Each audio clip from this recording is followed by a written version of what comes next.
जय हिंद दोस्तों, स्वागत है आपका हमारे YouTube channel BN Singh classes में। आज हम लोग बात करेंगे एनडीपी। इसके पहले वाले वीडियो में हम लोगों ने बात किया था जीडीपी के बारे में। देखिए, एनडीपी होता है नेट डोमेस्टिक प्रोडक्ट,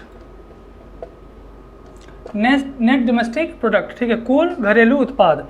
देखिए, अगर हम लोग एनडीपी पता करें तो इसके पहले वाले वीडियो में हमने जीडीपी के बारे में बात की थी। तो जब भी हम लोग किसी भी देश का एनडीपी जब हम लोग पता करते हैं तो देखिए, किसी भी अर्थव्यवस्था में जो जीडीपी होता है, जो ग्रॉस डोमेस्टिक प्रोडक्ट होता है, उसमें से अगर हम लोग डिप्रिसिएशन को माइनस कर दें, डिप्रिसिएशन को माइनस कर दें, डिप्रिसिएशन को घटा दें उस जीडीपी में से, तो हम लोग जो एनडीपी है, जो नेट डोमेस्टिक प्रोडक्ट है, वो हम लोग पता चल जाएगा। वो हम लोग इस तरह से एनडीपी जो है वो पता कर सकते हैं। तो एनडीपी पता करने का सीधा सीधा फॉर्मूला है NDP is equal to GDP minus depreciation. Depreciation मतलब गिरावट,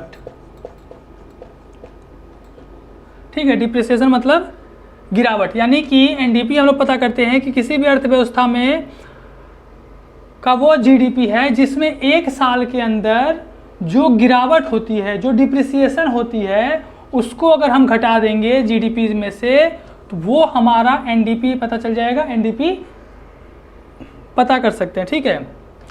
और यह जो है जीडीपी का एक शुद्ध रूप है, जीडीपी का शुद्ध रूप है। देखिए, सीधी सीधी बात है कि जब भी हम किसी भी चीज़ को जब हम यूज करते हैं, जिस भी संसाधन को हम लोग यूज करते हैं, समय के साथ उसमें डिप्रिसिएशन होना, मतलब डिप्रिसिएशन होगा ही, ठीक है, समय के साथ डिप्रिसिएशन होगा ही, गिरावट उसमें आएगी ही।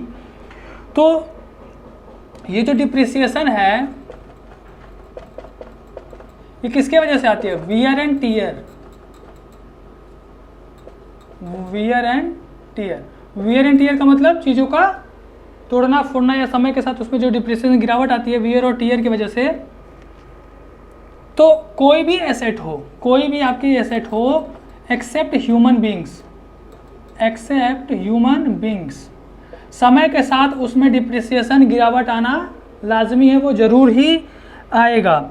तो इसके वजह से सरकार जो है वो हर चीज़ का जो डिप्रिसिएशन रेट है, रेट ऑफ डिप्रिसिएशन, गिरावट की जो दर है, वो हर साल एक सूची निकालती रहती है। और ये सूची निकलती है आपकी ministry of commerce and industry,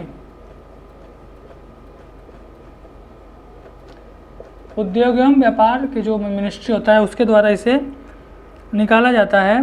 देखिए, यह एक लिस्ट जारी करता है जिसमें जो भी चीज़ें होती हैं, हर चीज़ का डिप्रिसिएशन रेट होता है पर एनम के लिए। जैसे मान लीजिए कोई आपका रेसिडेंशियल हाउस है, रेसिडेंशियल हाउस है, तो इसका जो डिप्रिसिएशन रेट है वो है 1% पर एनम, 1% पर एनम। अगर मान लीजिए कोई इलेक्ट्रिक फ़ैन है, तो इसका होता है डिप्रिसिएशन रेट 10% पर एनम सालाना, ठीक है। तो इस तरह से जो जितनी भी चीज़ें होती हैं, जो भी प्रोडक्ट होता है, सबका एक डिप्रिसिएशन रेट होता है जो गवर्नमेंट तय करती है। Ministry of commerce and industry के द्वारा इसकी एक सूची बनाई जाती है। अब इसके बाद हम लोग थोड़ा और इसके बारे में जाने हैं। तो देखिए, ये जितनी भी चीज़ें थी, किसी भी जो भी जीडीपी हमारा है, जो हमारा ग्रॉस डोमेस्टिक प्रोडक्ट है, उसमें से जो डिप्रिसिएशन है उसको हम जब घटा देते हैं, जब उसको बाहर कर देते हैं, तो हम लोग एनडीपी निकाल देते हैं, नेट डोमेस्टिक प्रोडक्ट। ये जो जितनी भी चीज़ें हैं ये सब आपका इंटरनल है। क्या है ये? इंटरनल है। अब हम लोग देखेंगे एक्सटर्नल डिप्रिसिएशन।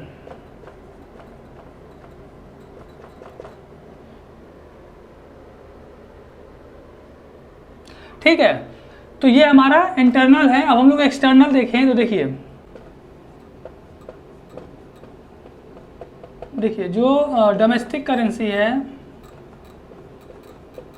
वो किसी भी फॉरेन करेंसी के अगेंस्ट फ्रीली मूव करनी चाहिए। लेकिन कभी कभी का क्या होता है कि जो मान लीजिए कि जो हमारी डोमेस्टिक करेंसी है, जो हमारी डोमेस्टिक करेंसी है, ये जो मार्केट है, जो मार्केट मैकेनिज़्म है, यानी कहने का मतलब जो मार्केट, जो बाजार विनिमय दर है, उसमें अगर किसी फॉरेन करेंसी से, जो फॉरेन करेंसी है, इसके वैल्यू से, यानी कि value of domestic currency in market mechanism, यानी कि जो बाजार विनिमय जो दर है उसमें क्या हो कि किसी फॉरेन करेंसी से डोमेस्टिक करेंसी की जो वैल्यू है वो कम हो जाए, जो कम हो जाए तो इसे करेंसी डिप्रिसिएशन बोलते हैं, करेंसी डिप्रिसिएशन, यानी कि मुद्रा में गिरावट। ठीक है, घरेलू मुद्रा की गिरावट यानी कि डिप्रिसिएशन है। ठीक है, अब और हम लोग बात करें तो देखिए, कोई भी ऐसा कंट्री या कहीं भी ऐसा नहीं है कि उसके जीडीपी में डिप्रिसिएशन ना हो। ठीक है, यानी कि तो कभी भी जो जीडीपी है वो हमेशा ही एनडीपी से ज़्यादा होगी, एनडीपी से ज़्यादा होगी। ठीक है, क्योंकि एनडीपी क्या है, एनडीपी जो है वो जीडीपी माइनस डिप्रिसिएशन है। ठीक है, तो डिप्रिसिएशन तो होगा ही, डिप्रिसिएशन तो होना ही है, तो जीडीपी हमेशा एनडीपी से ज़्यादा होगी, ये पहला पॉइंट। ठीक है, दूसरा पॉइंट क्या है कि जो हमारा डिप्रिसिएशन है, डिप्रिसिएशन जो है वो कभी भी जीरो नहीं हो सकता, जीरो कभी नहीं हो सकता, नेवर। ठीक है, और तीसरा है कि जो डिप्रिसिएशन है, यानी कि जो गिरावट है, जो डिप्रिसिएशन की दर है, रेट ऑफ डिप्रिसिएशन, उसे हम लोग कम कर सकते हैं, कम कर सकते हैं। तो तीन बातें हम लोगों को पता चली। पहला कि जो जीडीपी है उसके जीडीपी में जो गिरावट होती है, उस गिरावट को अगर हम माइनस कर देंगे तो हम लोग एनडीपी पता कर लेंगे, और ये जो एनडीपी है वो हमेशा, क्योंकि किसी भी इकोनॉमी में, किसी भी अर्थव्यवस्था में जो डिप्रिसिएशन है, जो गिरावट है चीज़ों की वैल्यू में, वो होना ही है, तो इसलिए जो एनडीपी होती है वो हमेशा जीडीपी से कम होती है, और जो किसी भी अर्थव्यवस्था में डिप्रिसिएशन जीरो नहीं हो सकता। एंड द लास्ट, डिप्रिसिएशन की जो रेट है उसे कम किया जा सकता है, और ये कम करने की जो चीज़ें हैं, जो पॉलिसी है, उसको जानना इतना इम्पोर्टेंट नहीं है। अगले वाले वीडियो में हम लोग जीएनपी और एनएनपी की बात करेंगे। ठीक है, थैंक यू, जय हिंद।